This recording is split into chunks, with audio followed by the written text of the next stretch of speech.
Kale earned superfood status for good reasons.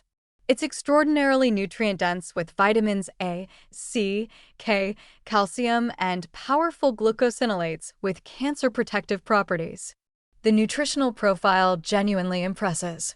But kale regularly appears on high contamination lists with residues from multiple pesticide classes, creating a significant problem for health-conscious consumers who eat it frequently. The curly leaves create massive surface area that traps pesticides. Those beautiful ruffles that make kale visually interesting also make thorough washing nearly impossible. Water runs off without penetrating all the crevices. Even vigorous washing leaves residues trapped in the leaf structure. Kale belongs to the Brassica family along with broccoli, cabbage, and Brussels sprouts. These vegetables face numerous pest pressures, particularly cabbage worms and aphids. Conventional cultivation requires frequent chemical interventions throughout the growing season. Multiple pesticide classes get applied: insecticides, fungicides, and herbicides. The superfood marketing created increased consumption. People who never ate kale now blend it into daily smoothies, massage it into salads, bake it into chips. This frequent, high-volume consumption multiplies exposure.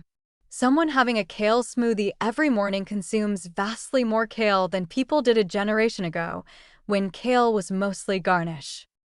Baby kale versus mature kale presents different risk profiles. Baby kale has less surface area per leaf, but you might consume more leaves to get the same volume. Mature kale has larger leaves with more surface area per leaf. The contamination patterns potentially differ based on when in the growing cycle leaves are harvested. Cooking kale changes both nutrient availability and potentially pesticide levels. Heat breaks down some beneficial compounds, but also may degrade certain pesticides. Boiling kale causes some nutrients and some pesticides to leach into the cooking water. If you discard that water, you lose both. If you drink it, you consume both. One particularly concerning pesticide found on kale is dactyl, recently banned but still appearing in testing because it persists in soil. This illustrates a troubling aspect of agricultural contamination. Even banned chemicals can contaminate crops for years after prohibition through soil persistence.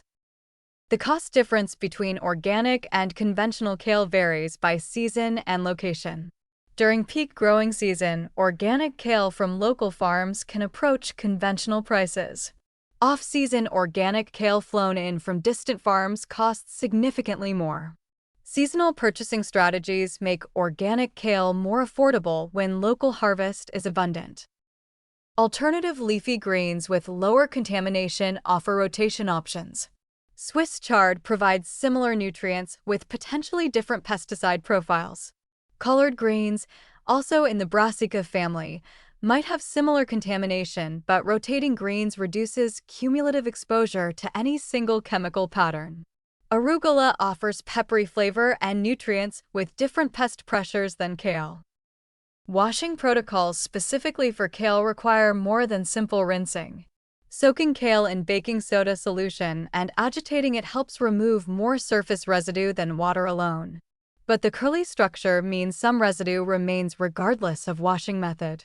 Flat leaf varieties like lacinato kale wash more effectively than curly varieties.